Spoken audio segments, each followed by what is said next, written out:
sobre cualquier tema que no tiene que ver con la materia, o sea, sobre historia o sobre, no sé, cultura general.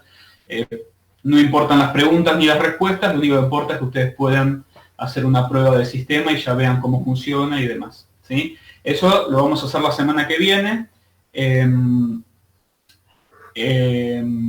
Ahí respondo eso. Lo vamos a hacer la semana que viene. En cuanto esté habilitado el cuestionario de prueba, les vamos a avisar también. En general, el cuatrimestre pasado lo hicimos así, en general lo dejamos habilitado toda la semana para que ustedes lo puedan hacer cuando quieran. El cuestionario de prueba, no el examen. Así que en general lo dejamos habilitado toda la semana y ustedes cuando quieren o cuando pueden entran y lo hacen. Se hace en 10, 15 minutos como mucho el cuestionario de prueba, ¿sí? El examen no, el examen se hace el día y el horario que se indique, ¿sí? Es un día de clase, uno de los 2 días que toca según cronograma, y en el tiempo y en el horario que nosotros les vayamos a dar. El tiempo para el parcial depende de la cantidad de preguntas, ¿sí? Todavía no lo tenemos totalmente definido, pero para que se hagan una idea, me parece que el cuatrimestre pasado eran 40 o 45 minutos, ¿sí? Así que es un cuestionario de 20 preguntas con 40 o 45 minutos para resolverlo. Pero bueno, eso dependerá, no se lo puedo confirmar todavía, porque eso depende de la cantidad de preguntas que hagamos este cuatrimestre. No sé si será lo mismo, o si serán más, o si serán menos, pero el cuatrimestre pasado por lo menos fue así. Eso también es algo que coordinamos con el titular y con el resto de la cátedra, así que en cuanto esté definido ya se los diremos, ¿sí? Así que eso.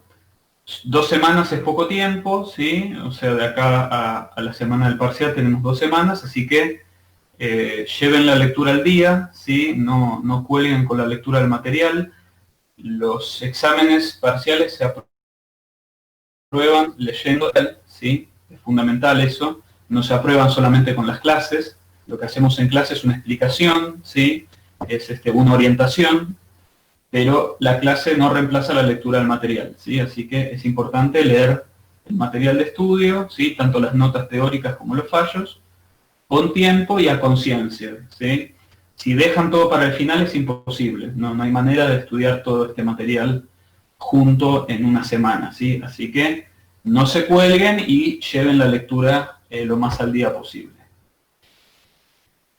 Va a entrar hasta el tema 10, ¿sí? En el primer parcial va a entrar hasta el tema 10 inclusive.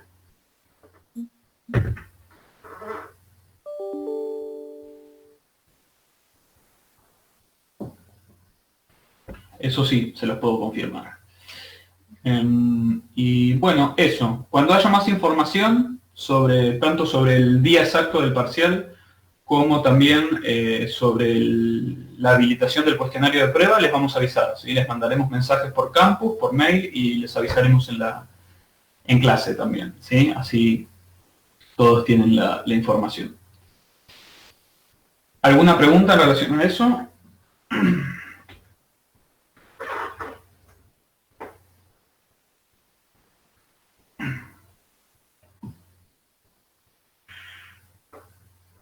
Hola, profe, ¿tiene varios intentos el parcial o es uno solo? No, es un solo intento, pero tienen un recuperatorio, ¿sí? Si les va mal, tienen un recuperatorio. Lo mismo si por algún motivo no pueden hacer el examen, ¿sí? Ya sea por tema de salud o porque se les complicó en el trabajo o porque se les cortó internet o lo que sea, también pueden rendir el recuperatorio en ese caso. Pero es un solo intento. Gracias. No, de nada. ¿Es con nota o es aprobado o desaprobado? El parcial se corrige solo por sistema, ¿sí? Es un choice que se corrige solo a través del campus y les va a asignar un puntaje, ¿sí? Pero a los efectos de lo que sería el curso es aprobado o desaprobado. Se aprueba con 4, ¿sí? Así que si tienen 4 o más, es aprobado. Si tienen menos de 4, es desaprobado y tienen que rendir el recuperatorio, ¿sí? Para mantener la regularidad en el curso tienen que tener aprobados los 2 exámenes parciales o el recuperatorio. Es decir, en caso de dar recuperatorio, el recuperatorio reemplaza a la nota del parcial, ¿sí? Así que tienen 2 intentos para aprobar cada uno de los 2 parciales, pero es condición de regularidad para poder dar el final, tener aprobados los 2 parciales, o sea, por lo menos con un 4. Pero en las actas se pone aprobado y desaprobado, así que para los parciales es lo mismo que tengan un 5 o un 10, ¿sí? En los 2 casos es aprobado. Lo que sí lleva nota numérica es el final, ¿sí? Ahí en el examen final sí se coloca una nota numérica y ahí la nota numérica es la que se pasa a las actas, ¿sí?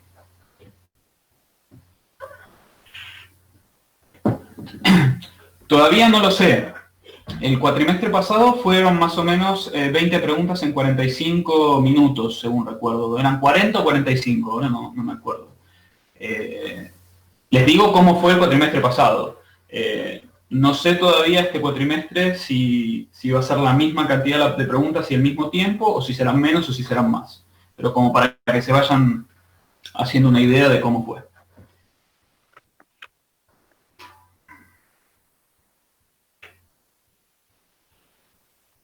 En cuanto al final, sí, por calendario académico se tomaría en febrero, pero no sé si quizás se habilite también una fecha en diciembre para los que puedan y quieran rendir en diciembre. Así que en cuanto haya información sobre eso también les avisaremos, ¿sí? En principio, por calendario académico, como dicen ahí en el chat, el periodo de evaluación final sería en febrero. Sería entre el 18 de febrero y el 12 de marzo, en una fecha que nos fija el CBC, que no la ponemos nosotros. Pero no sé si quizás se habilite también alguna fecha en diciembre, ¿sí? Por ahora no lo sé. Por ahora es en febrero el periodo de evaluación. En cuanto tenga alguna información más sobre eso, les aviso. Eso depende de nosotros, ¿sí? Por eso no les puedo decir más. Porque las fechas de final las fijan las autoridades del CBC, no las fijan las cátedras.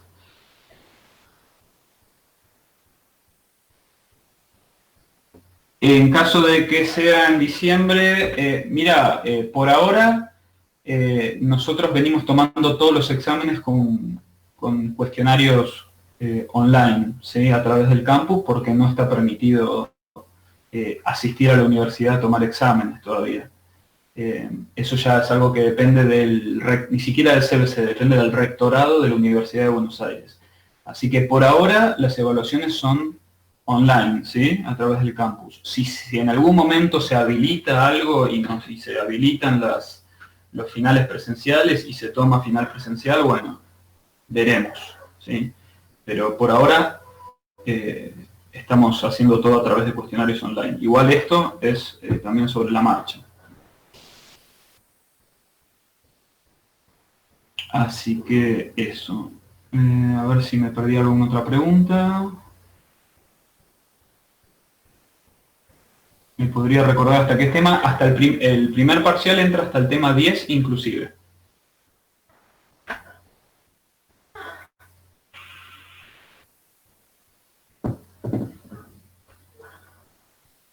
No, en el simulacro no tomamos temas de la materia.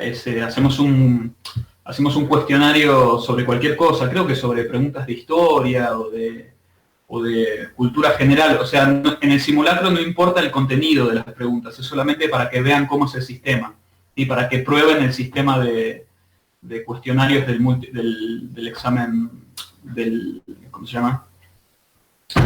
Del campus, no me salía. La idea del simulacro es esa nada más, una prueba de sistema. No importan las preguntas, es más, ni siquiera se tienen que preocupar por responder bien en simulacro. En general les ponemos preguntas sobre cualquier otro tema que no es de la materia para que nadie se confunda, así que es eso. Es simplemente una prueba de sistema, ¿sí? O sea, la idea de eso es que que no tengan problemas el día del examen, ¿sí? Por no saber utilizar el cuestionario online, ¿sí? La idea es que hagamos una prueba antes para que ya todos estén familiarizados, ¿sí? con el cuestionario online que hacemos con el campus. Bien, ¿algo más?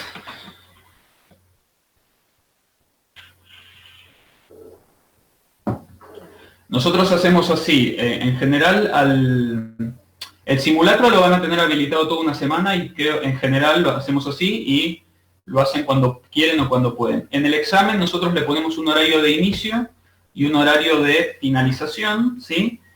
Y dentro de ese horario ustedes lo pueden abrir y tienen desde que lo abren empieza a correr el reloj, ¿sí? Con el tiempo. No sé, si fueran 40 minutos, desde que lo abren y lo comienzan a hacer, ahí empieza a correr. Van a tener un reloj, ¿sí?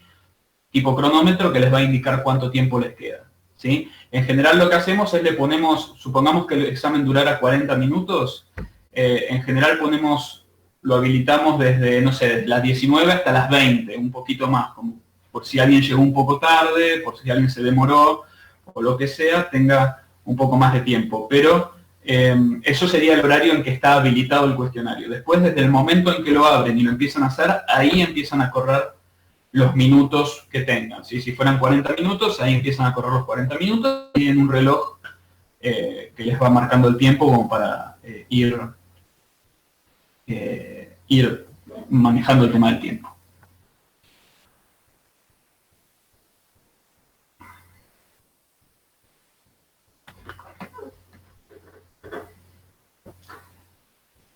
¿Algo más?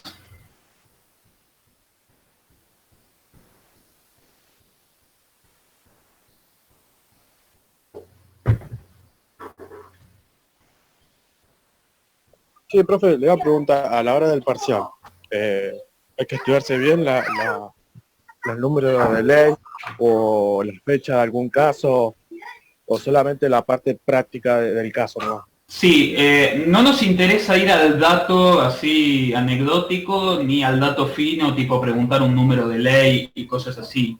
Lo que nos interesa es de los fallos que conozcan los hechos, ¿sí? O sea, el conflicto que se analiza y la resolución del fallo, ¿sí? Es decir, la doctrina que surge de ese fallo, ¿sí? Los argumentos que utilizan los tribunales para resolver, ¿sí? Lo que se llama la doctrina o la jurisprudencia que surge de ese fallo, ¿sí?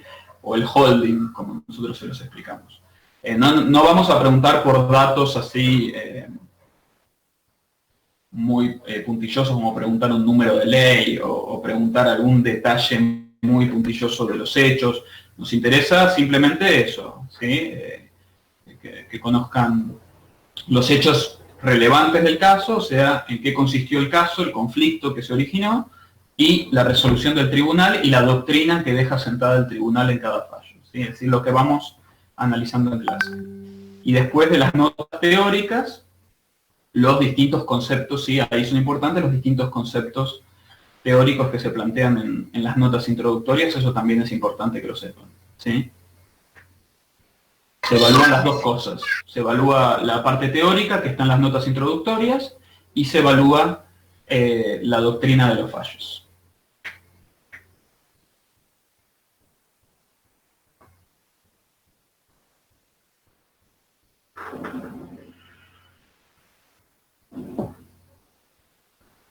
¿Alguna otra duda?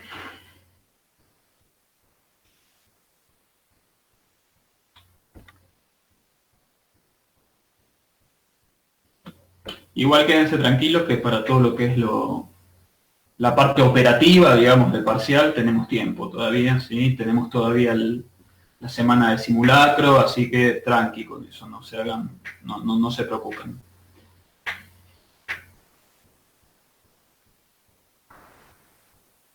Bueno, vamos a ver entonces el tema que tenemos hoy, que es el principio de buena fe, ¿sí? El principio de buena fe es otro de los principios generales del derecho privado y del derecho en general también, ¿sí? Es un principio que aplica no solo al derecho privado, sino a todos el ordenamiento jurídico, ¿sí? A todas las ramas del derecho en general, y que está plasmado también en el título preliminar del Código Civil y Comercial, específicamente en el artículo 9, ¿sí? El artículo 9 del Código es muy cortito y dice, principio de buena fe, los derechos deben ser ejercidos de buena fe, ¿sí? Nada más. Es importante señalar que el principio de buena fe, con el nuevo Código Civil y Comercial, fue incorporado como un principio general del derecho, ¿sí? En el título preliminar. En el viejo código estaba también previsto el principio de buena fe, pero estaba específicamente regulado en la parte de los contratos, ¿sí? En la parte del código que regula los contratos civiles y comerciales.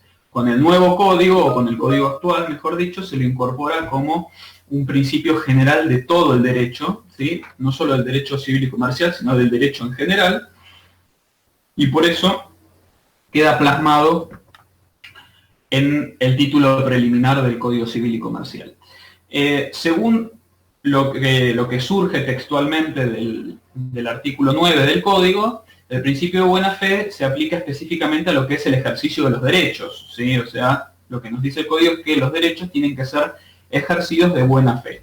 Pero ese no es su único campo o ámbito de aplicación, ¿sí? No se limita solamente al ejercicio de los derechos subjetivos, sino que se puede aplicar también en otro tipo de relaciones jurídicas, como son los deberes y las obligaciones. En relación a qué sería, ¿no? En qué consistiría el principio de buena fe, bueno, la buena fe es un principio indeterminado, ¿sí? O sea, el código nos dice los derechos se tienen que ejercer de buena fe. Bueno, ¿qué significa buena fe? El contenido de la buena fe o en qué consiste la buena fe no está plasmado directamente en el código. Por eso decimos que es un principio de contenido indeterminado. Y en las distintas cláusulas del código donde se lo vuelve a mencionar, ¿sí? Porque el principio de buena fe no está solamente en el artículo 9, sino que se lo menciona permanentemente en distintos artículos del código, ¿sí? En distintas cláusulas, y tampoco en estas cláusulas se aclara específicamente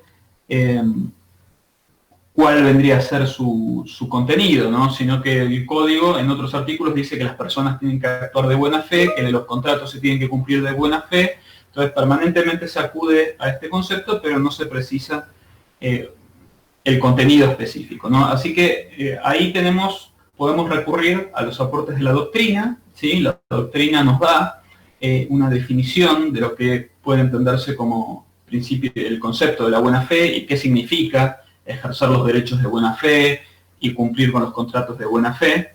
Y ahí lo que dice la doctrina es que la buena fe tiene dos facetas, ¿sí? O dos dimensiones. Por un lado una dimensión objetiva y por el otro lado una dimensión subjetiva. La dimensión objetiva sería que la buena fe consistiría en un comportamiento leal, correcto, honesto, probo, ¿sí?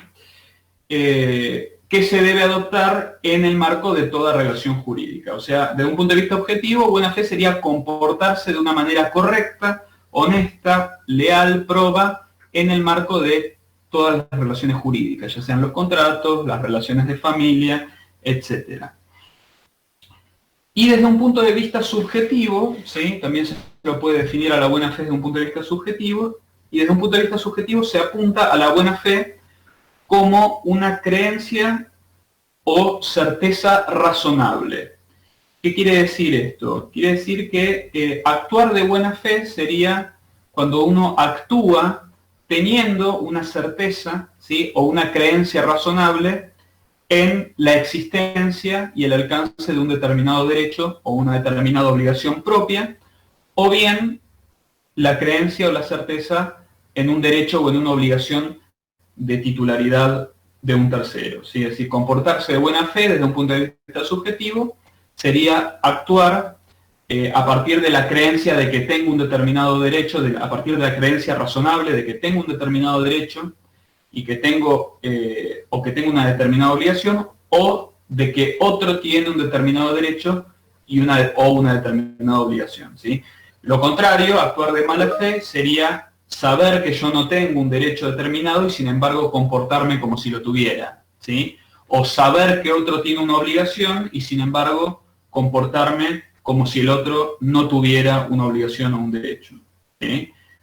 Eso sería un poco el concepto de buena fe desde un punto de vista subjetivo. Ahora cuando veamos los casos, y lo veamos en concreto, se va a entender un poco mejor. Es decir, sería básicamente confiar en las situaciones jurídicas que se nos presentan. Tiene que ver con la ética, ¿no? Digamos, sería la ética. ¿O lo entendí mal? No, no tiene que ver tanto con la ética, tiene que ver con, cuando decimos hay que comportarse de buena fe en las relaciones jurídicas, significa comportarse de una manera adecuada para el cumplimiento de las relaciones jurídicas, ¿sí? Y el comportamiento adecuado a partir de la creencia razonable sobre la existencia de un derecho o de una obligación, ¿sí? No tiene que ver con no tiene que ver con el contenido ético. Ok, sería mantener las formas, básicamente. No, tampoco tiene que ver con las formas, tiene que ver con... ahora cuando veamos los casos se va a entender más, ¿sí? Dale. Ahí por ahí en abstracto es un poco más, más difícil de entender, pero digamos desde un punto de vista objetivo es comportarse adecuadamente en el marco de una relación jurídica, ¿sí? Adecuadamente podríamos entender comportarse de una manera tal que se cumplan las relaciones jurídicas, ya sean los contratos, las obligaciones de familia, etcétera.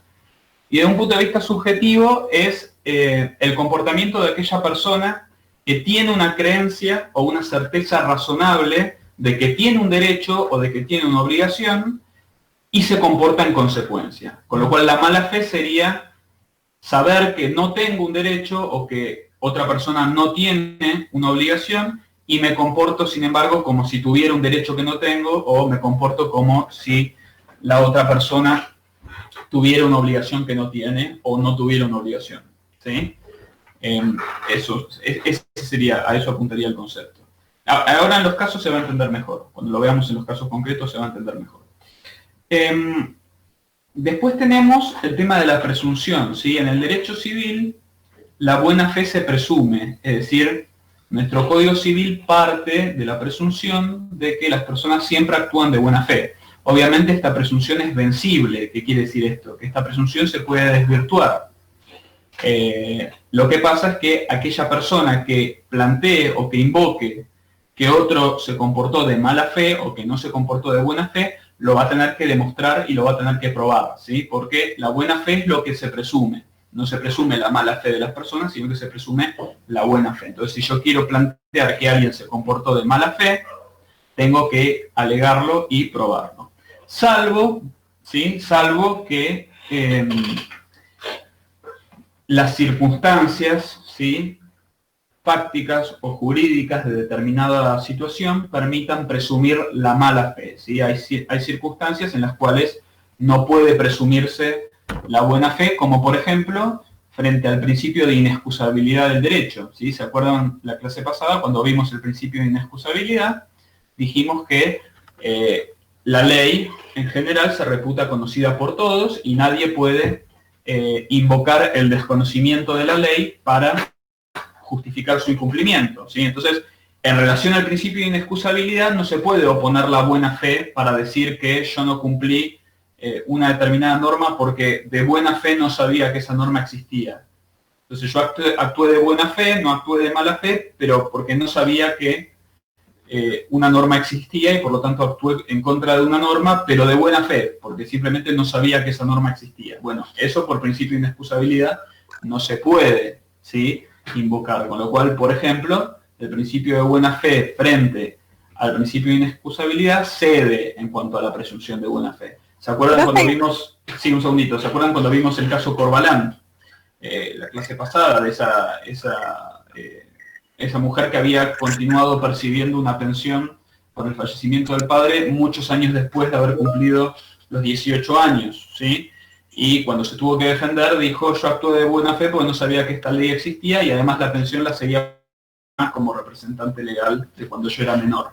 Y ahí que le contestó a la corte, le dijo, no, acá no se puede invocar la buena fe porque acá pesa más el principio de inexcusabilidad, ¿sí? Así que en ciertos casos como ese, la buena fe no se puede presumir, ¿sí?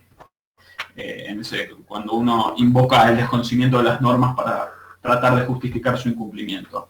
En todos los demás casos, sí, como regla general, la buena fe se presume. Sí.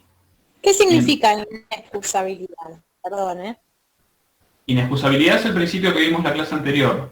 Significa que ninguna persona puede Ok. Significa que el derecho se presume conocido por todos, ¿sí? Se presume que todos conocen el derecho y nadie puede invocar el desconocimiento del derecho para justificar su incumplimiento. Ok, gracias. Profe, el ejemplo que dio, pero si hay una contradicción, sí, puede. ¿Cómo?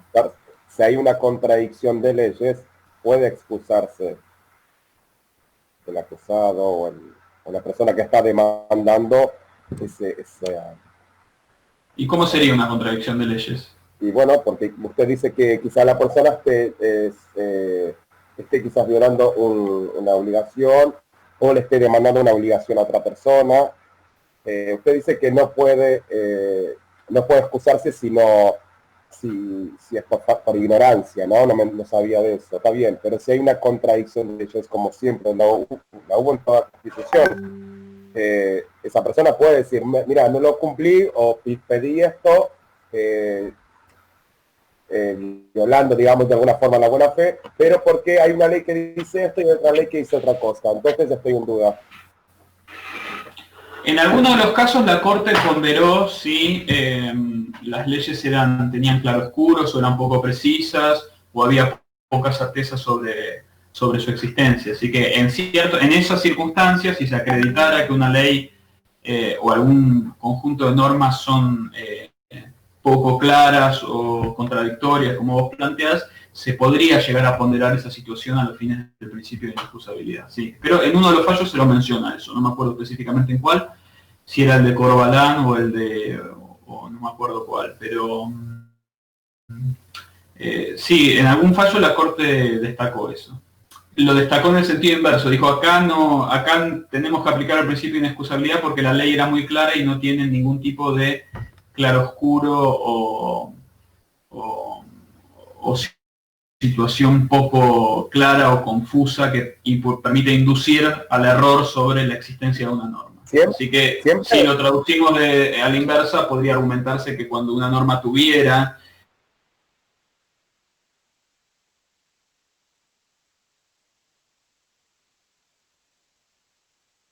este tipo de... Tenía. Muchísimas gracias.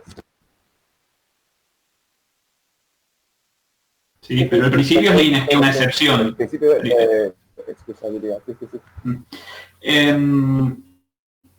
Bien, ¿cuáles son las aplicaciones o los usos que tiene el principio de buena fe? Bueno, como principio general del derecho civil y comercial y de todo el derecho en general, se lo aplica en distintos ámbitos y se lo aplica para resolver distintos conflictos, ¿sí? Donde más comúnmente se lo usa es en el ámbito de los contratos, ¿sí?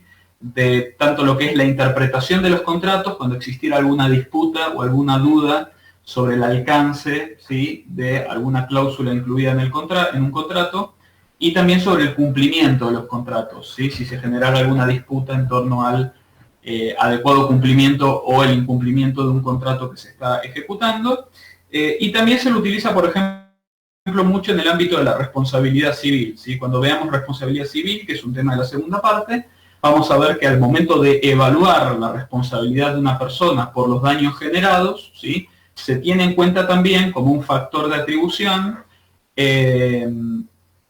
la buena o mala fe con la que se haya comportado, ¿sí?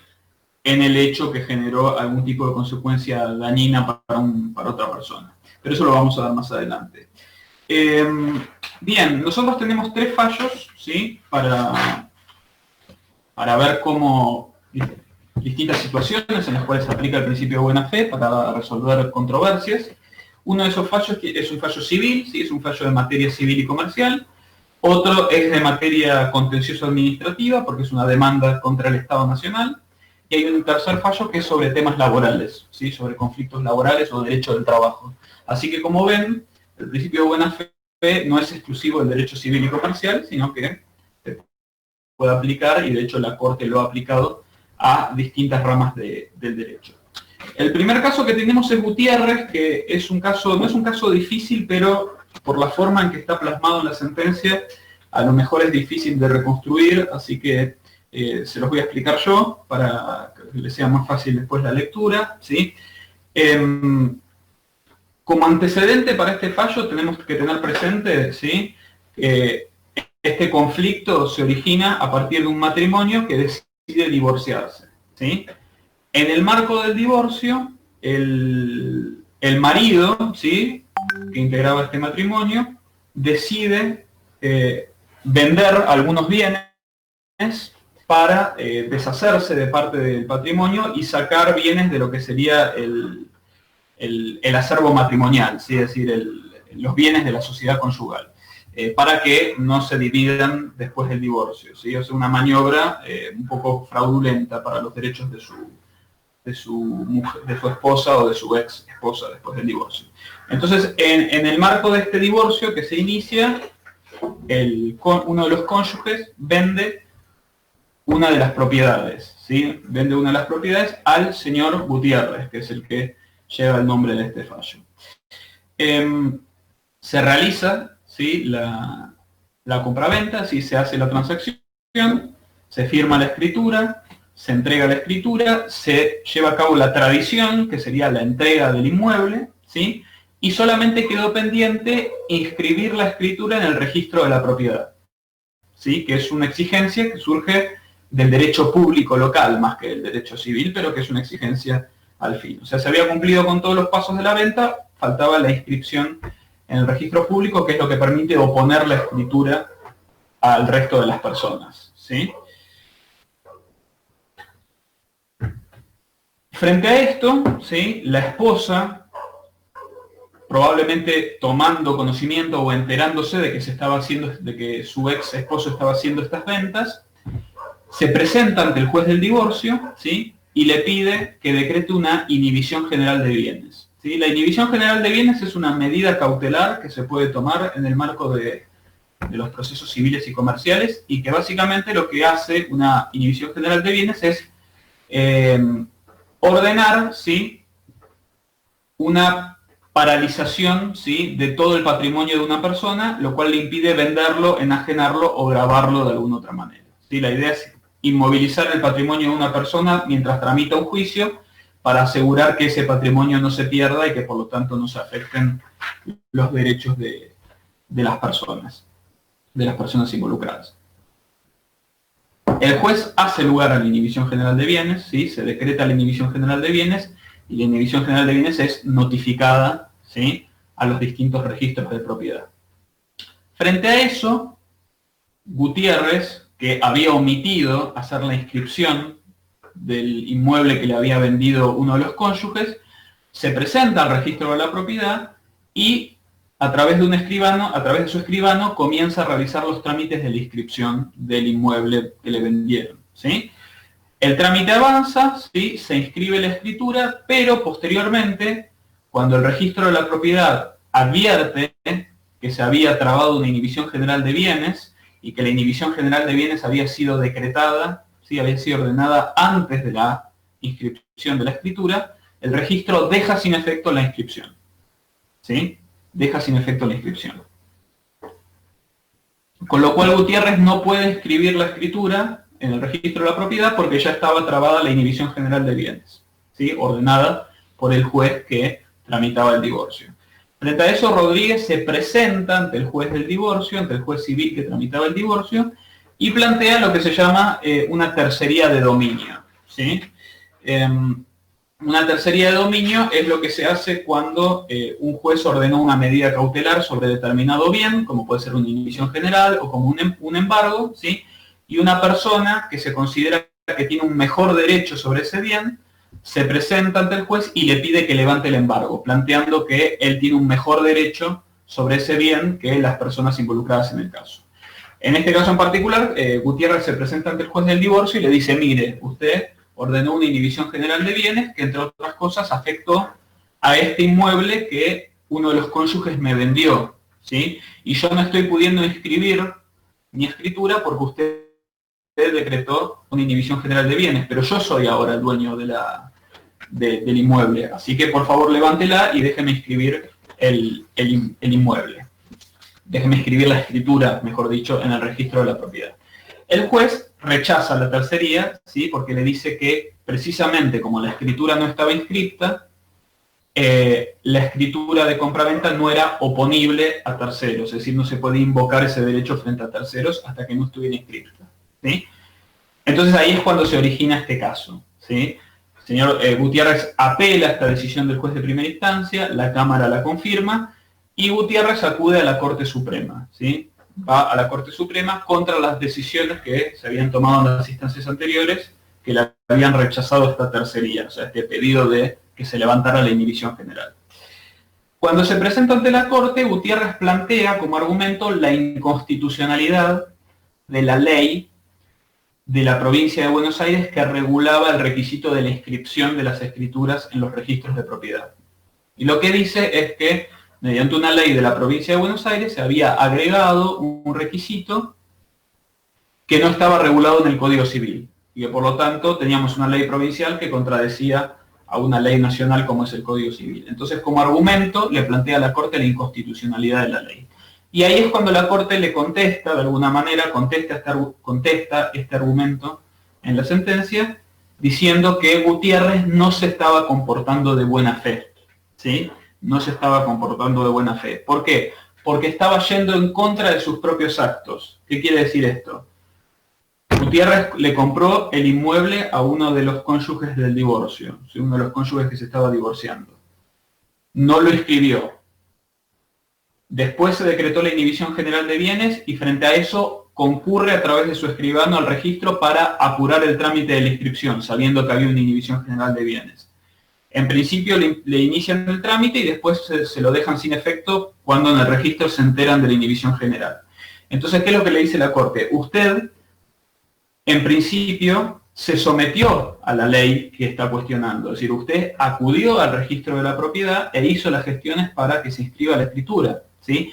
Y como en el registro le negaron la inscripción porque ya estaba decretada la inhibición general de bienes, usted ahora actúa en contra de su propia conducta y plantea que esa ley es inconstitucional, cuando previamente usted quiso cumplir con la ley, ¿sí? Cuando previamente usted inició los trámites para cumplir con esa ley y de esa manera inscribir la escritura. Entonces lo que le señala la Corte es que usted se está comportando en contra de sus propios actos previos y por lo tanto está actuando de mala fe, no está actuando de buena fe.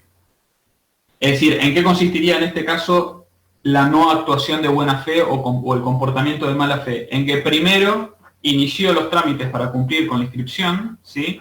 de la escritura, y después cuando el registro le denegó la inscripción porque tomaron nota de la inhibición general de bienes que había decretado el juez, ahí se da vuelta y dice, ah, no, esta ley es inconstitucional, levanten la inhibición general de bienes porque la ley es inconstitucional, ¿sí? En realidad es con lo que quiso salir, el argumento con el que quiso salir, porque la culpa la tuvo él por no haber inscrito la escritura antes de que el juez ordenara la inhibición general. Entonces después lo quiso arreglar de esta manera. Entonces, esta es una de las derivaciones que tiene el principio de buena fe, ¿sí? El principio de buena fe implica, entre otras cosas, que las personas no tienen que comportarse en contra de sus propios actos, no tienen que volver sobre sus propios actos. Uno se tiene que comportar de manera coherente con los actos que previamente realizó. Porque cuando uno se comporta de determinada forma, en el marco de una relación jurídica, ¿sí? Genera una expectativa en los demás. Y si después yo cambio ese comportamiento y me comporto de forma contraria a como lo venía haciendo, entonces voy a frustrar esas expectativas y voy a afectar la seguridad jurídica. Una de las posibilidades en que sucede esto es cuando yo cumplo una determinada ley, ¿sí? Sin reparos, sin objeciones, y después cuando las cosas me salen mal digo que la ley es inconstitucional, ¿sí?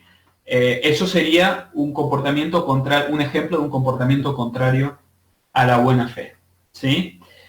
Así que ahí tienen un ejemplo, y bueno, ahí traté de contextualizarles un poco lo que sería el antecedente del caso, porque si no ustedes empiezan a leer la sentencia y se van a encontrar con que un tal Gutiérrez promueve una tercería de dominio y no van a entender muy bien a qué se refiere. Así que todo esto tuvo antecedente en este divorcio en el cual uno de los cónyuges le vendió a Gutiérrez uno de los inmuebles y a raíz de eso se dio toda esta situación, ¿sí? Perfecto.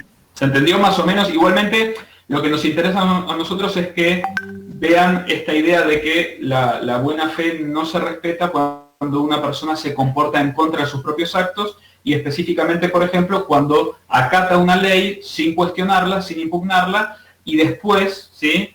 frente a una situación adversa, plantea que esa ley es inconstitucional y pretende no someterse a ella cuando previamente se había sometido. Eso sería un ejemplo de actuación contra los actos propios y actuación de mala fe. Sí. Perdón, profe, súper claro la decisión del juez con respecto específicamente a plantear la inconstitucionalidad, ¿no? De lo que planteaba Gutiérrez. Pero, ¿cuál fue? Acá hubo un error no sé, de la defensa de Gutiérrez por no plantear otra cosa, porque por cómo lo cuenta pareciera que Gutiérrez es amigo del marido de la mina. Tal cual, sí. No surge del fallo, pero uno entiende que había una connivencia para vaciar los bienes del divorcio. Claro, ¿sí? ok, no, porque si no es una pobre víctima, tipo, no sé si se queda incluso con la casa, porque capaz que iba de buena fe de verdad a inscribir toda la propiedad y se entera que está inhibido el bien, te comes un garrón de la gran flauta. A ver, no surge textualmente de la sentencia, pero todo indica que Gutiérrez no es un tercero de buena fe. Perfecto. Si fuera un tercero de buena fe, la ley protege al tercero de buena fe, porque si no, como vos decís, lo estarían jorobando a él. Y además no hubiese planteado la inconstitucionalidad de la ley, porque hubiese planteado otra cosa, tal vez el desconocimiento que estaba, no sé, exactamente, lo que sea, no justamente ese planteo. Perfecto. Exactamente, del contexto uno puede inferir también que Gutiérrez en general no se comporta de buena fe porque no era un tercero de buena fe, no era una persona que de buena fe, o sea, ¿cómo sería un Gutiérrez comportándose de buena fe? Es decir, sería un Gutiérrez que de verdad cree que la persona que le vendió es el legítimo dueño, que no sabe nada del divorcio, ¿sí? Que no sabe nada de la inhibición, y compra de buena fe creyendo que le está comprando legítimamente un dueño sin perjudicar a nadie. Y que después sale toda esta situación, ¿sí? De las circunstancias narradas en el caso, más bien se infiere que Gutiérrez actuaba en connivencia con uno de los cónyuges, ¿sí? Y Sin embargo, el motivo por el cual se le atribuye mala fe es por cómo se comportó a lo largo de toda la relación jurídica. Es decir, él hizo la compraventa, firmó la escritura, le entregaron la casa, no le escribió. Como no le escribió, la compra no era oponible a terceros, ¿sí?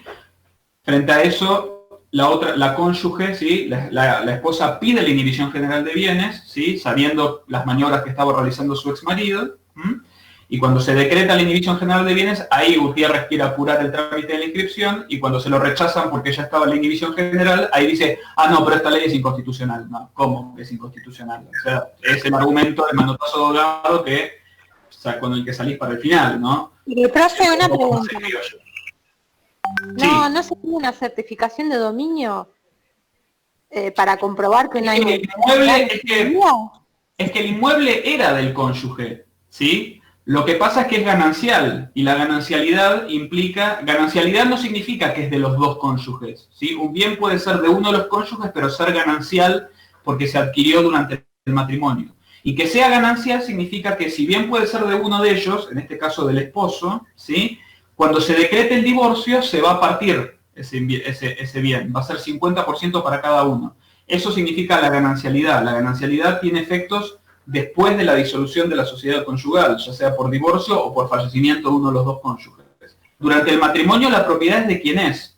Así que no era una cuestión de informes de dominio ni nada de eso, sino que el cónyuge verdaderamente era el dueño. Estaba a nombre de él la casa, pero la había adquirido durante el matrimonio y por lo tanto era ganancial, ¿sí? Claro. Entonces ahí se generaba el perjuicio para la esposa o la ex esposa, ¿sí? Por eso pidió la inhibición general, ¿sí? Estaba tratándose de sacarse de encima los bienes gananciales, ¿sí? Antes de que recayera la sentencia de divorcio. Si Gutiérrez hacía el boludo que no sabía, zafaba. Profe, me quedo siempre una duda. No, si se hacía el boludo, no. Si hubiera inscrito la escritura en el registro antes de que decretaran la inhibición general, eso es lo que tendría que haber hecho. El error de Gutiérrez, fue no inscribir la escritura antes de que el juez del divorcio decrete la inhibición. Ahí se generó el problema. Claro, ¿y por qué demoró? No sé, no surge de la sentencia. Oh, claro. La sentencia surge que hizo todo, pero no llegó a inscribirlo. El requisito de la inscripción es importante porque es lo que vuelve oponible la escritura frente a terceros. ¿Sí? Sí. ¿No se le puedo hacer una pregunta? Sí. Sí, siempre me quedo, cuando hablo de la separación de bienes, me quedo la duda, quizás suene súper ignorante, pero todo se divide usted dice que se compró durante el transcurso del matrimonio, ¿todo lo que se compre juntos o lo que compre cada uno? O sea, yo me puedo comprar una casa y me divorcio y por más que mi pareja no aportó un centavo en esa casa, él se queda o ella se queda con la mitad de eso. ¿Es eso? En principio, a ver, si vos te sometés al régimen de ganancialidad, actualmente hoy se puede, con la reforma del Código Civil, se puede optar entre el régimen de ganancialidad o de separación de bienes. Si no expresas nada al momento del matrimonio, por default se aplica el régimen de ganancialidad. El régimen de ganancialidad implica una presunción de ganancialidad, o sea, todo lo que los cónyuges adquieren durante el matrimonio se presume ganancial, salvo que se demuestre, ¿sí?, que fue adquirido con el esfuerzo propio o con, por ejemplo, bienes propios que tenía antes del matrimonio o a partir de una donación o algunas circunstancias específicas que regula el Código Civil y Comercial. Pero la presunción es de ganancialidad, ¿sí?, aunque es una presunción vencible, obviamente, ¿sí? Igual esto lo van a estudiar, te lo respondo así muy en general, pero lo van a estudiar cuando vean derecho de familia. Profe, última pregunta. Por más que yo compre una casa y esté solamente a mi nombre, durante el matrimonio, le digo, ¿no? Sí. Pasa lo mismo. También, no importa si está solo a mi nombre. No importa el nombre de quién está, es decir, la ganancialidad no significa codominio, ¿sí? No hay que confundirlo. Codominio es cuando hay dos o más personas dueños de una propiedad en distinto porcentaje. Ganancialidad no es eso, ¿sí? La ganancialidad genera un derecho cuando la sociedad conyugal se disuelve, ya sea por fallecimiento de uno de los cónyuges o por divorcio vincular, ¿sí? Pero ganancialidad no es codominio durante el matrimonio. Por eso los bienes gananciales pueden estar a nombre de cualquiera de los dos, ¿sí? El dominio puede estar en cabeza de uno, pero al momento de disolverse la sociedad, ya sea por fallecimiento de uno o por divorcio, ahí el efecto de la ganancialidad es la partición, ¿sí? 50% para cada cónyuge. ¿Y cómo se divide eso? Se tiene que hacer a ver, en el caso de se puede llegar a un acuerdo, en general se trata de llegar a un acuerdo en el margen de los divorcios, que tiene que ser homologado, obviamente, pero se tiene que respetar el valor de los bienes, ¿sí? Ah, ok. Fantástico. ¿Y quién le da valor a esos bienes? Esa es la pregunta que hace la duda. ¿Cómo, perdón? ¿Quién le da valor a esos bienes? Por ejemplo, tenemos una casa. En general es motivo de acuerdo eso. Es motivo de acuerdo. El acuerdo entre los cónyuges. Ok, no es una cuestión matemática. Bueno, algo sí, un poco sí, pero en general se busca el acuerdo en general siempre se busca el acuerdo entre los cónyuges para que, y después posteriormente lo homologa el juez, ¿sí? Pero bueno, eso depende de cada proceso judicial. Genial, gracias. Bueno, igual, claro, les decía, para que no nos compliquemos tanto, lo que nos interesa es cómo se aplica el principio de buena fe, ¿sí? Acá tenemos a una persona que no actuó de buena fe, entre otras cosas, por cómo se comportó frente al cumplimiento de una ley en relación al requisito de la inscripción de la escritura. Después tenemos el fallo Feifman, que tiene que ver con el atentado de la AMIA. Ese es un poco más fácil de entender. ¿Alguien lo leyó y lo quiere comentar?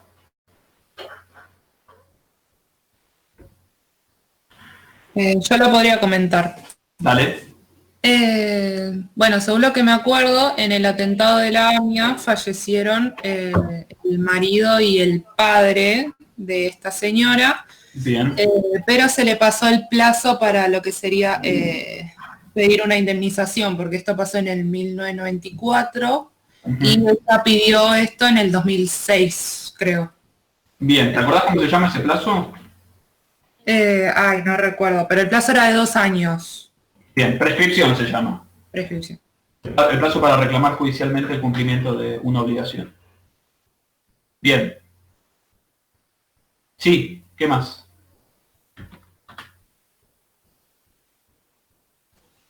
Entonces, nada, el fallo se basa en cómo ella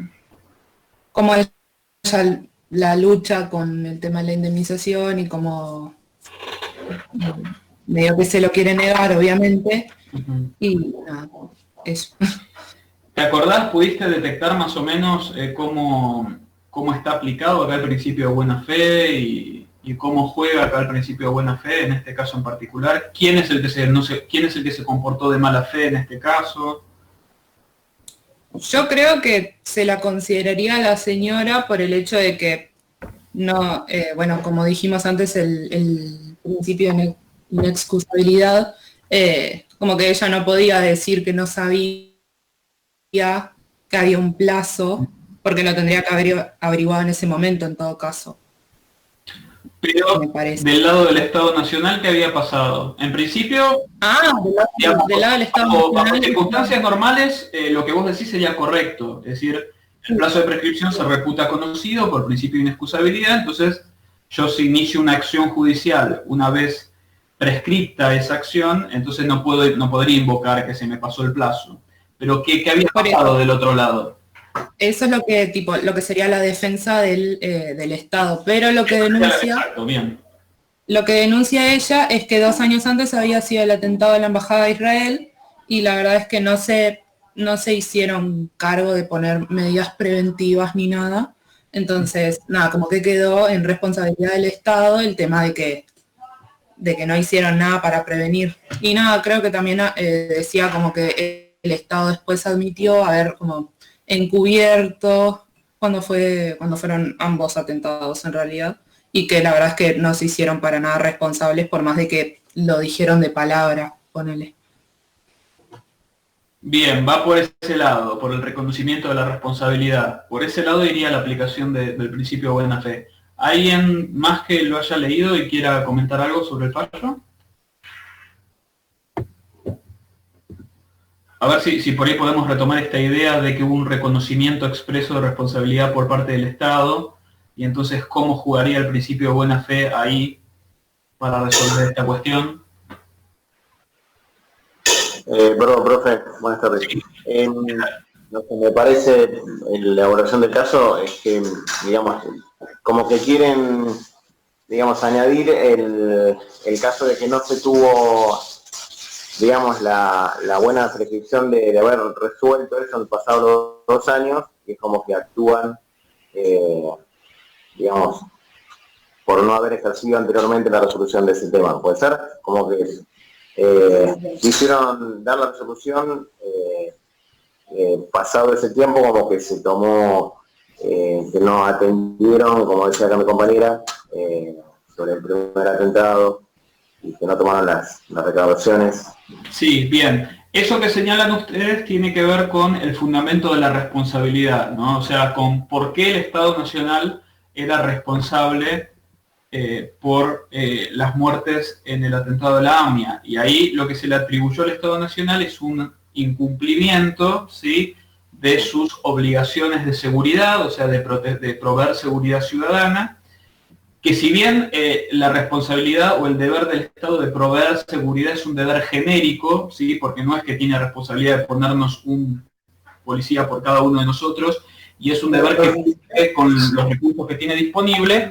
En este caso particular se daba esta situación que mencionaban ustedes, que unos 2 años antes había estado el atentado a la Embajada de Israel. O sea que con ese antecedente el Estado tendría que haber tomado medidas específicas dentro de su deber genérico de seguridad, tenía que tomar medidas específicas para prevenir otro atentado, sabiendo o conociendo ya que había amenazas de atentado contra la Argentina y con el antecedente del atentado a la Embajada de Israel. Eso tiene que ver con el fundamento de la responsabilidad. ¿Por qué se le atribuye responsabilidad al Estado? ¿Sí? Porque el Estado no fue el que realizó el atentado, no fue un terrorismo de Estado, fue un atentado perpetuado por otros grupos, por grupos terroristas, ¿sí?, pero no por el Estado. Así que el Estado se lo responsabilizó por esta omisión a su deber de seguridad. Eso tiene que ver con el fundamento de la obligación, ¿sí? Ahora, ¿qué es lo que está en discusión acá en el caso Feynman? ¿Sí? Porque acá no se discute el fundamento de la responsabilidad del Estado, el motivo por el cual el Estado tiene que responder. Se discute otra cosa. Los plazos. El tema del plazo para demandar. ¿Y qué es lo que pasa con el plazo? Porque en relación a eso es donde la Corte hace jugar el principio de buena fe. Permiso. Perdón, Pablo, ¿puedo? Bueno, yo lo que entendí es que en alguna parte el Estado dice garantizar, indemnizar a todas las víctimas del atentado, y por tal todas, independientemente del tiempo en el que lo vaya a hacer, dice que lo va a hacer. Entonces, si vos en un principio decís que vas a hacer algo, después no podés como excusarte de que porque el tiempo pasó, esa persona no puede reclamar un derecho que ya vos dijiste que le ibas a garantizar a la persona. Bien, exacto, muy bien, exactamente, pasa por ahí la cuestión. O sea, nosotros tenemos un Estado nacional que reconoció, ¿sí?, la responsabilidad del Estado por las muertes en el atentado a la AMIA, ¿sí?, su omisión al deber de seguridad, y lo reconoció por dos medios. Primero, ante la comunidad internacional, lo reconoció ante la Comisión Interamericana de Derechos Humanos. O sea, en sede internacional lo reconoció esa responsabilidad a través de sus funcionarios competentes, ¿no? Y además el Poder Ejecutivo dictó un decreto, ¿sí?, en el año 2006, si no me falla la memoria, donde el Estado reconoce también a través de ese decreto su responsabilidad, ¿sí?, por el atentado, por las muertes en el atentado, ¿sí?, por no haber cumplido con su deber de seguridad, y se compromete también a dictar algún tipo de ley que regule las reparaciones a los familiares. Transcurrido el tiempo, es decir, imagínense nosotros si fuéramos familiares de las víctimas de AMIA, ¿no? Vemos un Estado que reconoce su responsabilidad y se compromete a establecer un sistema, un régimen de reparaciones específico. El Estado con eso genera una expectativa en los familiares de que se va a hacer cargo, de que reconoce su responsabilidad, se va a hacer cargo y va a pagar indemnizaciones. Sin embargo, pasa el tiempo y nunca se implementó el régimen de reparaciones, como sí se implementaron, por ejemplo, regímenes de reparaciones por las violaciones de derechos humanos durante la dictadura. En ese tema se dictaron una serie de leyes para reglamentar las reparaciones. En el caso de la AMIA no.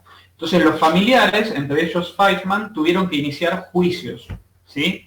Y en estos juicios la justicia en general falló a favor de los familiares, o sea, declaró la responsabilidad del Estado y ordenó el pago de indemnizaciones. Y frente a eso, ¿qué hacía el Estado? Apelaba las sentencias condenatorias planteando la defensa de prescripción. Eso fue lo que sucedió en el caso Feitman, ¿sí? A Feitman le hacen lugar a la demanda, Feitman inicia una acción judicial contra el Estado porque pasaron los años y nunca se cumplió con las reparaciones, le inicia una demanda al Estado y la justicia contencioso administrativa, que es el fuero donde se juzgan la mayoría de los litigios contra el Estado Nacional, le da la razón, hace lugar a la demanda y ordena pagarle una indemnización, ¿sí?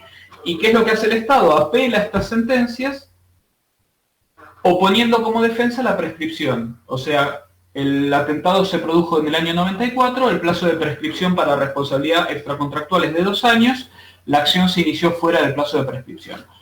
Cuando estos casos llegan a la Corte, concretamente el caso de Feitman llega a la Corte dice, acá el Estado no se está comportando de buena fe, porque a través de un decreto y a través de la Comisión Interamericana de Derechos Humanos, el Estado reconoció su responsabilidad, ¿sí?, se comprometió a adoptar un régimen de reparaciones y con eso generó una expectativa razonable en los familiares de que efectivamente iban a ser reparados. Sin embargo, después, cuando los familiares demandan al Estado, porque nunca se cumplió con las reparaciones, se comporta de manera totalmente contraria a sus actos previos y opone la defensa de prescripción. O sea, dice, los familiares tendrían que haber iniciado la acción dentro del plazo de 2 años desde el atentado, ¿sí? Con lo cual lo que dice es, acá el Estado Nacional se está comportando de manera contraria a los propios actos. Esta es una de las formas que tiene el principio de buena fe, ¿sí? ¿Se acuerdan que dijimos que el principio de buena fe implica, entre otras cosas, comportarse de manera coherente y acorde a los propios actos previos, ¿sí? Uno cuando se comporta de determinada manera genera expectativas y certezas razonables, creencias y certezas razonables en las otras personas sobre la existencia de algún derecho o de alguna obligación. En este caso el Estado, mediante estos actos, mediante este decreto, mediante su declaración ante la Comisión Interamericana de Derechos Humanos, generó una certeza y una creencia razonable, legítima en los familiares de que efectivamente se reconocía la responsabilidad y que se iban a pagar reparaciones. Y después en los juicios se comportaba de manera totalmente contraria, oponiendo la excepción de prescripción, ¿sí? Entonces ahí es donde la Corte señala que se configuraba por parte del Estado Nacional una violación al principio de de buena fe. Fíjense, y con esto ya ahora escucho sus preguntas, que este es un caso que tiene que ver más con derecho público, porque es un caso de responsabilidad del Estado. La responsabilidad del Estado Nacional, ¿sí?, por los daños que genera el Estado Nacional como consecuencia del incumplimiento irregular de sus funciones, ¿sí?, se rige no por el derecho civil y comercial, sino por el derecho público, específicamente por el derecho administrativo. Entonces, cuando ustedes estudien derecho administrativo en la carrera, van a ver, entre otras cosas, van a estudiar el régimen de responsabilidad del Estado, que es un régimen de derecho público. La responsabilidad del Estado no se rige por las mismas normas que regulan la responsabilidad civil de los particulares, ¿sí? Sin embargo, fíjense que la Corte aplica el principio de buena fe. Entonces, esto demuestra que el principio de buena fe no está limitado al derecho privado, se aplica también en casos de derecho público, porque es un principio general del derecho, ¿sí? Es un principio general que informa, ¿sí?, que se aplica a todos los ámbitos del derecho y no solamente al derecho civil y comercial. Así que acá tienen un caso de, también otro ejemplo de una aplicación del principio de buena fe. Profe, pero las cosas Sí. que son prescriptas, ¿no eran 10 años de prescripción? No pensé que las prescripciones eran de 2 años, ¿no eran de 10? Para relaciones contractuales eran de 10. Ah, Para reclamación por incumplimiento de contratos. En este caso no había una violación de un contrato, había lo que se llama una responsabilidad extra contractual, ¿sí? Porque el daño que se reclamaba era como consecuencia del incumplimiento del Estado de una obligación, que no es una obligación que surja de un contrato, sino que es la obligación del Estado de proporcionarnos seguridad, que surge de las leyes, no surge de un contrato. al ser 2 atentados de esa magnitud, ¿no tendrían que ser, no existe algún recurso, hablo desde mi ignorancia, ¿no? Que no tenga prescripción alguna? Bueno, es que lo que declara la Corte en Feynman es justamente la imprescriptibilidad de estas acciones, porque considera que con el reconocimiento de responsabilidad, ¿sí?, no se puede invocar después la prescripción, ¿sí? O sea, la consecuencia del fallo Feynman fue que la Corte reconoció la imprescriptibilidad de las acciones judiciales de las víctimas de los atentados, ¿sí? Nosotros lo estudiamos desde la óptica del principio de buena fe, pero justamente esa fue la consecuencia más importante de este fallo, ¿sí? Y eso sale, ¿cómo es? Imprescriptibilidad. ¿Esto sale de la Constitución? No, de la Constitución emergen solamente, mejor dicho, del bloque de constitucionalidad emerge la imprescriptibilidad de algunos delitos, como los delitos de lesa humanidad, a partir de un tratado que tiene jerarquía constitucional, que es la Convención sobre imprescriptibilidad de los delitos de lesa humanidad, y también son imprescriptibles algunos delitos vinculados con los atentados al orden constitucional. O sea que en la Constitución no hay nada que hable sobre atentados terroristas. Textualmente no. Profe, Ya haría falta, ¿no?, que modifiquen en esa rama.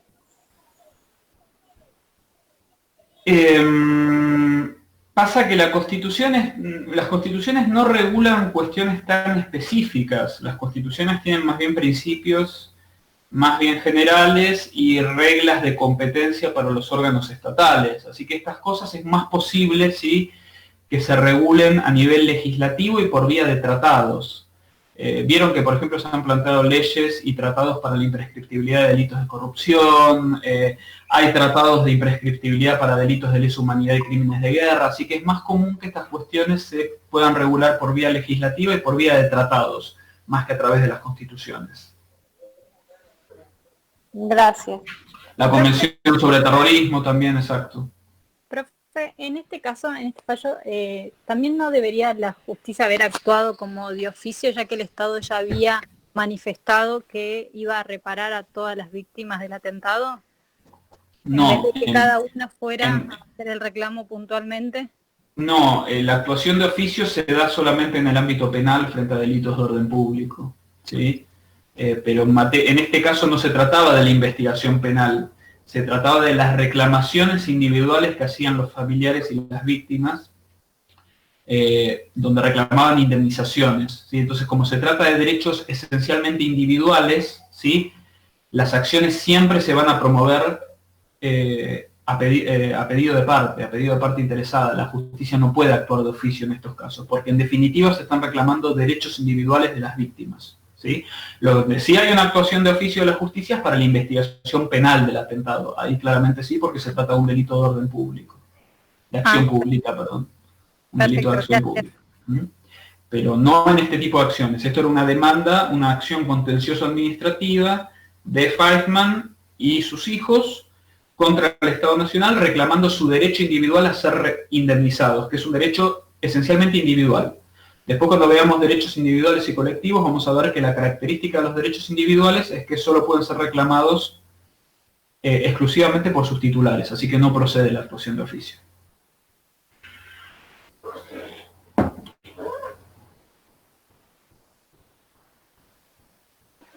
Profe, le hago una consulta. Perdón. Sí. O sea, que hay gente que todavía sigue reclamando. O sea, que hay casos abiertos y que no dieron ninguna resolución. Nunca hay demandas hay todavía procesos en trámite con relación a este tema, sí, y hasta donde sé no se dictó el régimen de reparaciones, me parece. Igual lo tendría que chequear. Pero me parece que no se dictó. ¿Sí? La idea de que el Estado reconociera la responsabilidad era precisamente dictar un régimen legal de reparaciones donde no fuera necesario hacer juicio, donde simplemente se llevara a cabo un procedimiento administrativo en el cual se estableciera el pago de indemnizaciones. Es lo que se hizo, por ejemplo, con los delitos de lesa humanidad cometidos durante la dictadura, ¿sí? Ahí hay un régimen de reparaciones. Ahí directamente se dictó una ley y se reglamentó un sistema de reparaciones donde no es necesario hacer juicio, sino que se inicia un trámite ante el Ministerio de Justicia y Derechos Humanos y ya la indemnización está pautada en una ley. Pues yo, por ejemplo, se puede judicializar igual si el trámite no sale o si el monto es indebido o lo que sea.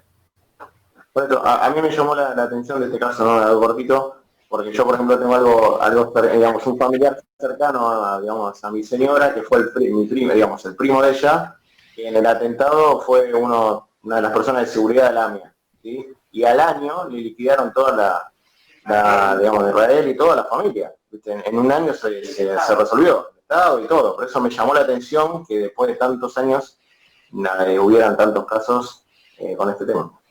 Sí, bueno, lamentable, es parte de toda la triste historia que acarrea el atentado a la AMIA, desde la impunidad, o sea, por un lado tenemos la impunidad penal, ¿sí? La investigación penal que nunca avanzó, está trabada hace años, y también el tema de las reparaciones a las víctimas. Bien, profesor. Bien. Bueno, y después tenemos el caso Sechner, que es también un caso interesante. Un caso bastante polémico que tiene que ver con el derecho del trabajo, ¿sí? Y que tiene que ver también con cuestiones de precarización laboral y de flexibilización laboral y demás. No sé si alguien lo vio y quiere comentar de qué se trata. Sechner.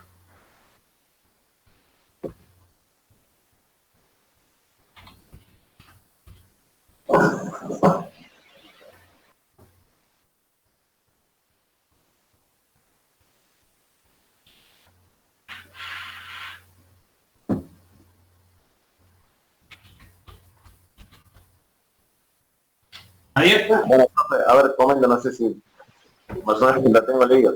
Es de la doctora que le alquilaban en el consultorio, ¿puede ser? Exacto, ¿no?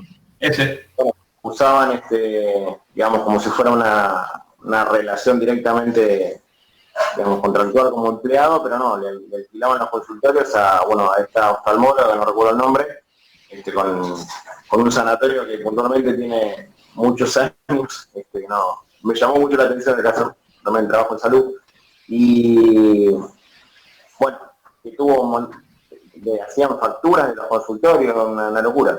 Bueno, y después es como que la despiden, digamos, entre comillas, ¿no? Y ella, bueno, inicia, digamos, esta acción legal en cuanto a como hubiera perdido una relación laboral puntualmente, ¿no? Exacto, sí, es decir, todo indicaba que se trataba de un caso de precarización laboral, es decir, creo que era oftalmóloga, si mal no recuerdo, trabajaba en CEMIC, trabajaba en una prepaga, ¿sí? Atendía a los afiliados de CEMIC, concurría regularmente a los consultorios de CEMIC, donde atendía a los afiliados de la prepaga, y sin embargo, desde un punto de vista formal, no era empleada en relación de dependencia, sino que la relación se llevaba a cabo mediante contratos de locación de servicios, es decir, ella facturaba sus servicios a CEMIC como autónoma, ¿sí? Con lo cual esta relación se desarrolló bajo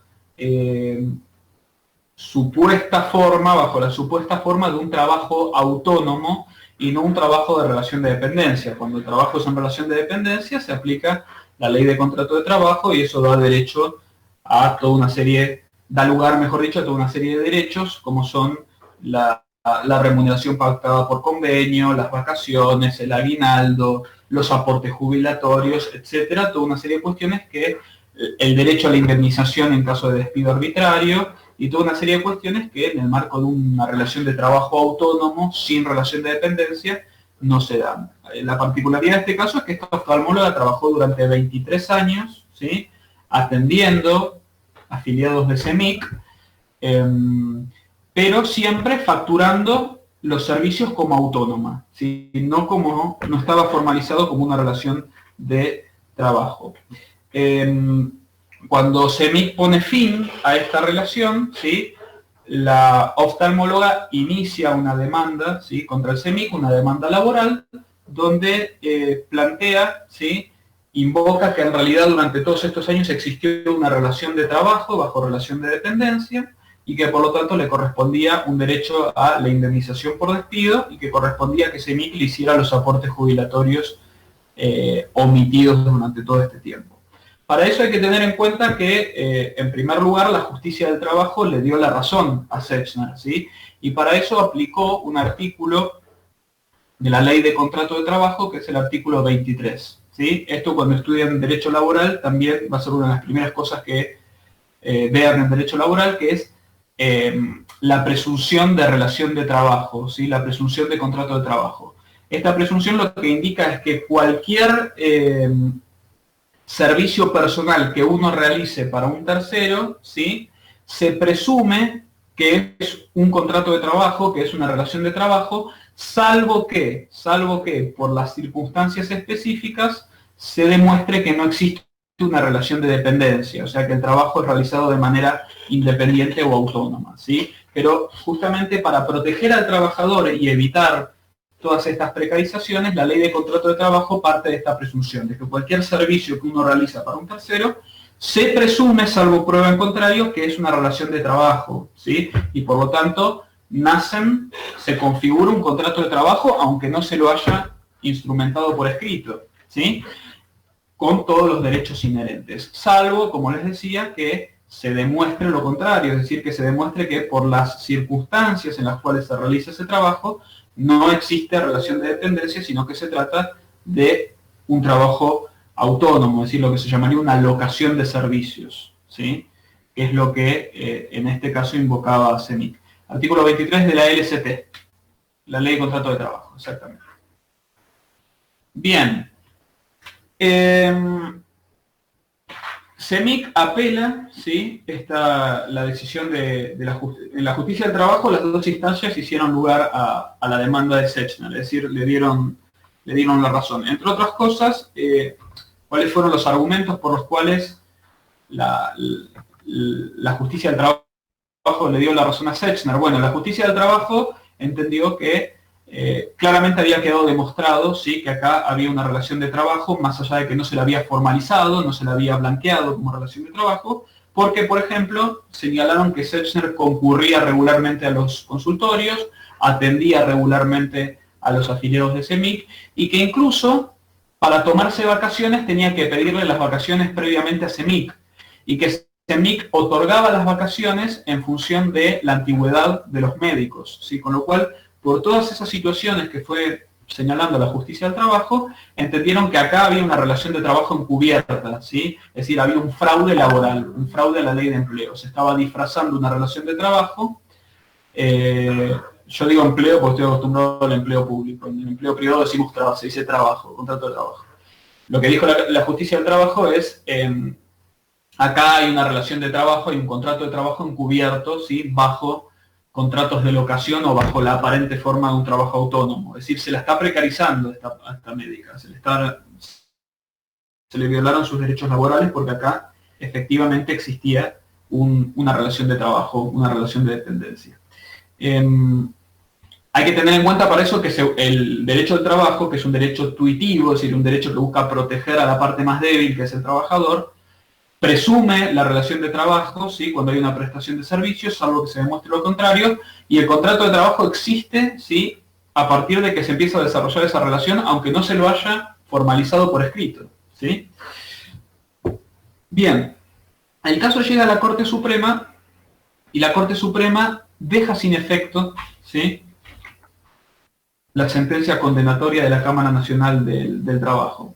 Y lo que dice es, la Cámara Nacional del Trabajo, cuando consideró que acá existía una relación de trabajo encubierta, ¿sí?, disfrazada bajo la forma de una prestación autónoma, omitió considerar, ¿sí?, una serie de pruebas y elementos que claramente demostraban que acá no había una relación de dependencia, que acá lo que había era una prestación de trabajo autónomo, ¿sí?, de carácter autónomo. ¿Cuáles son esas cuestiones que señaló la Corte? Dijo, bueno, en principio, Sechner pagaba, por ejemplo, alquileres en concepto de quirófano y en concepto de consultorio. Es decir, ella le tenía que pagar un alquiler a CEMIC para poder utilizar los consultorios y atender a los afiliados y para poder operar en quirófano. Y esos alquileres, ¿sí?, como se los llamaba, los pagaba Sechner con dinero propio, ¿sí? Así estaba documentado, con lo cual eso ya nos indica que acá no había una relación de dependencia, porque en una relación de dependencia uno no pagaría nunca por el uso de los espacios y las herramientas de trabajo, porque es una obligación del empleador proporcionarlas. Y en segundo lugar, lo que señala la Corte es que la Cámara del Trabajo también omitió que Sechner facturaba servicios de manera autónoma no solamente al CEMIC, sino a distintas prepagas, como por ejemplo OSDE, Galeno y no me acuerdo cuáles otras. Con lo cual ella desarrollaba para la Corte servicios, ¿sí?, a favor de terceros, ¿sí?, utilizando los consultorios de distintas empresas de medicina prepaga y les facturaba esos servicios a las empresas prepagas. Con lo cual, otro elemento que señala la Corte es que había emisión de facturas no correlativas para ante distintas prestadoras privadas de salud. No solamente CEMIC, sino también OSDE, Galeno y no me acuerdo cuáles otras. Con lo cual lo que dice es, acá claramente existía un esquema de prestación autónoma de servicios, ¿sí?, con facturación y con pago de alquileres en concepto de uso de quirófano y uso de consultorios, ¿sí? Con lo cual estamos en presencia de un trabajo autónomo, ¿sí? No puede concluirse, como hizo la Cámara Nacional del Trabajo, que acá existía una relación de dependencia y por lo tanto un contrato de trabajo. A esto hay un voto de Lorenzetti, un voto en concurrencia, ¿sí?, se suma un voto en concurrencia de Lorenzetti, creo que ya se los había dicho, pero concurrencia es cuando uno de los jueces de la Corte vota igual que la mayoría, pero agregando argumentos o por otros argumentos, ¿sí? Y acá Lorenzetti lo que señala es que Sechner se desempeñó, ¿sí?, bajo esta modalidad de prestación autónoma y facturación y pago de alquiler durante casi 23 años y que nunca manifestó su oposición a esta forma de contratación y que nunca reclamó el reconocimiento o la inscripción del vínculo como relación de trabajo, ¿sí?, y que por el contrario solamente manifestó su desacuerdo con la modalidad en el momento en que se consideró despedida, o sea, después de 23 años, cuando inició la demanda por despido laboral. Con lo cual, lo que dice la Corte, lo que dice el fallo Lorenzetti es que Sechner se comportó de manera contraria al principio de buena fe, porque cuando ella aceptó esta modalidad de contratación sin reclamos y sin objeciones durante 23 años, ¿sí? Y nunca manifestó disconformidad, sino hasta el momento en que terminó la relación, en que terminó el contrato, con eso, dice Lorenzetti, Sechner generó una creencia razonable, ¿sí? Una creencia razonable y una expectativa razonable en CEMIC, en punto a que entre CEMIC y Sechner existía una relación de trabajo autónomo, ¿sí? Y no una relación de trabajo bajo relación de dependencia.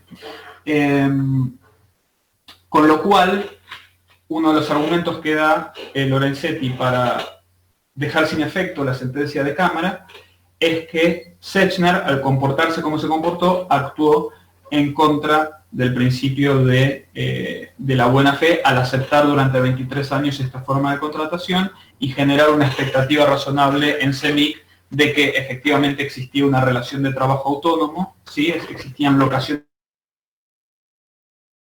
de servicio y una relación de trabajo ni una relación de dependencia.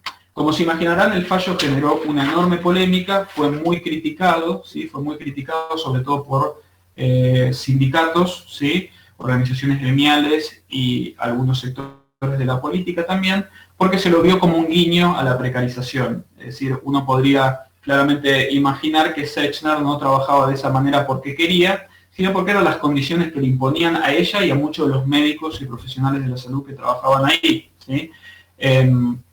Con lo cual no es que ella aceptaba estas condiciones, ¿sí? Y como trabajo autónomo, sino que eran las condiciones que se le imponían y que justamente el derecho laboral, el derecho al trabajo, está pensado para evitar estas cuestiones, ¿sí?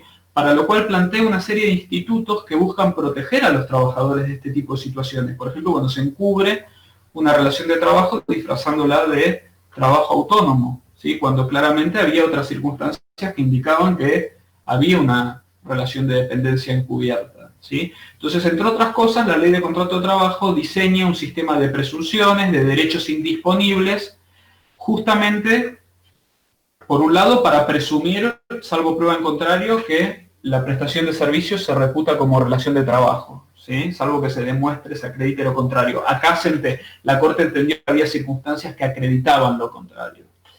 Y también la Ley de Contrato de Trabajo regula una serie de derechos indisponibles, es decir, una serie de derechos que tienen los trabajadores a los cuales no pueden renunciar, aunque ellos estuvieran de acuerdo con eso.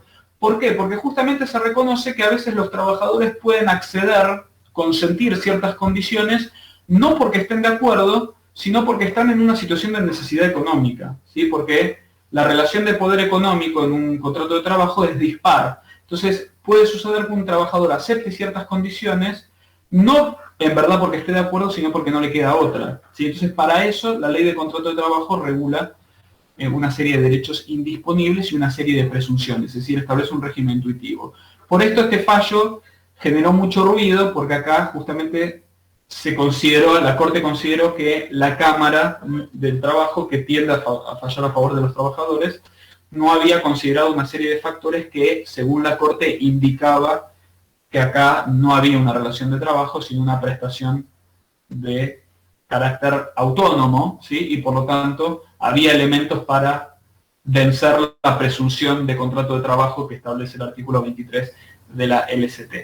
Se especuló mucho en su momento que este fallo de la Corte era un guiño de la Corte al proyecto de reforma laboral, ¿sí? Porque en ese momento se hablaba mucho, se había planteado en el Congreso de la Nación un debate de una reforma laboral que apuntaba un poco a flexibilizar el régimen del contrato de trabajo. Finalmente, por cuestiones políticas, el proyecto no prosperó porque no hubo acuerdo en el Congreso, pero muchos especularon, esto es un dato que les agrego, no forma parte del fallo, pero se los agrego para que lo contextualicen, muchos especularon con que se trataba de un guiño de la Corte Suprema a una eventual reforma laboral que planteara la flexibilización de ciertas relaciones de trabajo. Así que por ese motivo generó una enorme polémica y mucha crítica de diversos sectores. Con respecto a la Corte, ¿no se fijó en por qué le decían las vacaciones a ella si era trabajadora autónoma? ella se podría tomar las vacaciones cuando quisiera, no tendría que cumplir horario. Si fuera Bueno, por eso es un fallo raro, porque se separó, la Corte hizo hincapié en estas cuestiones, pero por ejemplo no advirtió que uno de los elementos que sí ponderó la Cámara era el tema de las vacaciones, ¿sí? Si Sechner era autónoma, se tendría que tomar vacaciones cuando quiere, porque no está en una relación de trabajo, y sin embargo acá se había acreditado que las tenía que pedir, ¿sí? Seguramente el CEMIC argumentó que se trataba de una cuestión de coordinar una atención mínima y bla, bla, bla, pero eso es un elemento que la Corte no consideró, pero sí consideró la Cámara.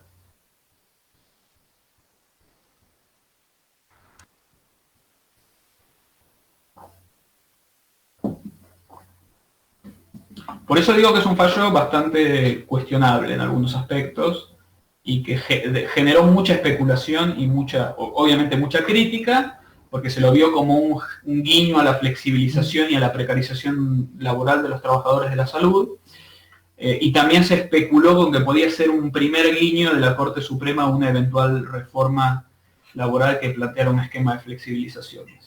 Sí, incluso yo por lo que recuerdo, creo que fue después de ese, un tiempo después, algunos camaristas y jueces de primera instancia de ese fuero empezaron a denunciar que, está bien, fue todo una olla que se destapó donde se incluían otras cosas, pero que medio que el gobierno los apretaba para ese tipo de resoluciones, algunos con un poco más de intensidad, otros con menos, no son incluso cosas que todavía no están resueltas, pero... Sí. Yo me acuerdo que, o sea, este fallo se dio en un contexto donde también había una cosa en ese momento el gobierno, el Poder Ejecutivo hablaba mucho de la industria del juicio y se criticaba mucho la justicia laboral, planteándose que había una industria del juicio, entonces había toda una tensión alrededor de los juicios laborales y de una eventual reforma laboral, y es en ese contexto político donde salió el fallo, entonces también hay que tener en cuenta el contexto en el cual se lo dictó. Fue cerca de la conferencia de prensa en la que Macri dijo que había una mafia de abogados laboralistas liderados por... Sí. Ahora logro contextualizar un poco más. Se dio en ese contexto, sí. Así que por eso despertó tanta crítica y también tanta especulación. Ciertamente es un fallo que es motivo de alarma en varias cuestiones, porque hay muchas personas en muchos ámbitos, en la salud y también, por ejemplo, en el empleo público, que aceptan trabajar como contratados, pero que sabemos que en realidad no son autónomos, que tienen un régimen, en los hechos tienen un régimen de trabajo, tienen que cumplir un horario, reciben instrucciones.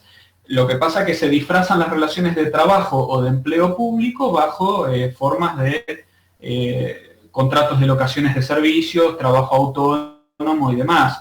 Pero no porque sea verdaderamente trabajo autónomo, sino porque a veces los empleadores les imponen ciertas condiciones de precarización. Entonces, justamente el derecho laboral se pensó para evitar esas situaciones, ¿sí? Y para prevenir esas situaciones. Y que incluso no se viole el derecho de los trabajadores, aunque supuestamente los trabajadores hayan consentido esas situaciones.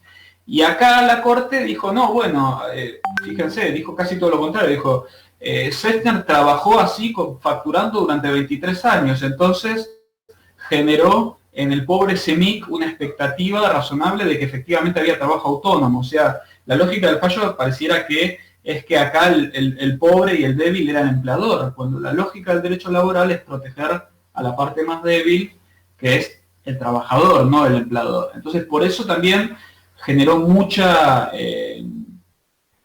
preocupación, muchas críticas y mucha controversia en el ámbito del derecho laboral, ¿sí? De las organizaciones gremiales y también de la justicia del trabajo, este fallo.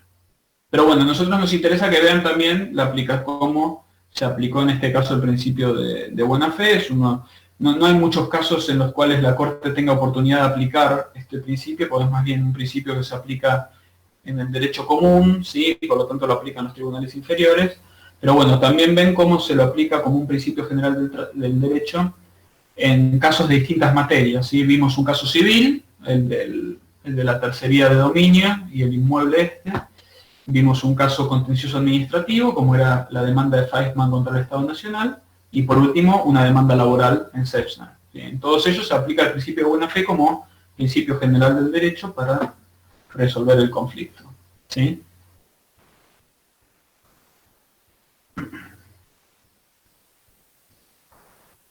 Mauro, no estoy de acuerdo con Lorenzetti, cuántas veces contratan gente en negro y nadie dice que es claro, exacto. Bueno, lo que decíamos recién, ¿sí? Muchas veces se generan estas precarizaciones no porque los trabajadores acepten, sino porque a veces se ven obligados a aceptar estas condiciones o no trabajar. Se supone que proteger esa situación. Acá se fue por otro lado. Bueno, monotributo es otro ejemplo que ahora muchas preparadas tienen a cajeras y las facturan como monotributo. Sí, y mismo en el Estado. ¿Sí? En el Estado hay permanentemente un montón de casos de personas que están 20 años trabajando para el Estado facturando como monotributistas. Hasta que un día dicen, les hacen contratos de 6 meses o de un año como mucho, y como esos contratos no se prorrogan automáticamente, siempre dependen de la prórroga de común acuerdo, un día les dicen, el último contrato no se renueva. Y capaz que la persona estuvo 10 años, 20 años trabajando como monotributista, facturando y firmando contratos de locación por 6 meses, y en los hechos había una relación de empleo permanente encubierta, ¿no? Así que es algo muy común en distintos ámbitos del trabajo y también del empleo público.